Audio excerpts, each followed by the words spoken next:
का हो साली जी, कहाँ की तैयारी बा हो? रवो न जीजा, मैंने तैयार ना होकी। ओहो बुझ गई नी, मनबू ना सो। हाँ जी।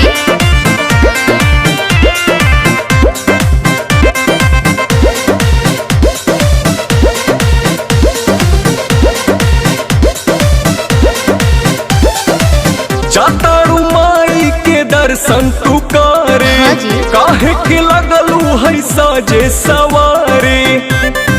मैंने तैयार ना होकी। अरे जल्दी होखा, जातारू माई के दर्शन तू करे, हाँ जी। काहे के लगलू है साजे सवारे। रील बनी मंदिर के गेट पर जीजा, अच्छा वीडियो बना के डालब नेट पर जीजा। ओके। बुलेट पर जीजा, का? बुलेट पर जीजा, बोला ले चले घुमावे बुलेट पर जीजा। जरूर हो। बुलेट पर जीजा, बुलेट पर जीजा, ले चले घुमावे बुलेट पर जीजा। बुझनी? हम सब बुझतानी।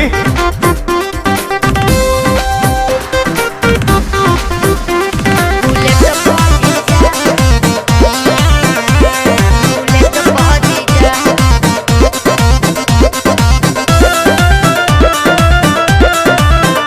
आज मानव नाराउर का हल्का जीजा, सूट पहन के तैयार बनी ललका जीजा।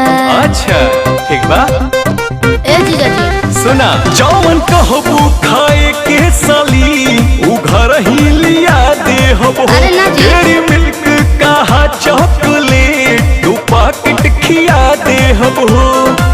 मानव ना हम चॉकलेट पर जीजा, अरे चाउमीन चाट के प्लेट पर जीजा। बुलेट पर जीजा, का? बुलेट पर जीजा, बोला। ले चले घुमावे बुलेट पर जीजा। आहो। बुलेट पर जीजा, का? बुलेट पर जीजा, ले चले घुमावे बुलेट पर जीजा। अरे भागत काहे बनी?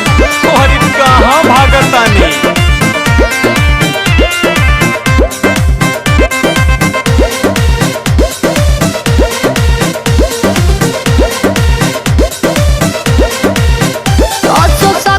पंडाल में घुमा दी जी, हाँ। जीजा बिमल से ये श्रद्धा पूरा दी जी।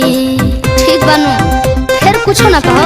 अच्छा सुना, जयबू माई के दर्शन करे की का वीडियो बनावे जाइबू। माना बतिया बिना पांडे के का मोबाइल भूलावे जाइबू।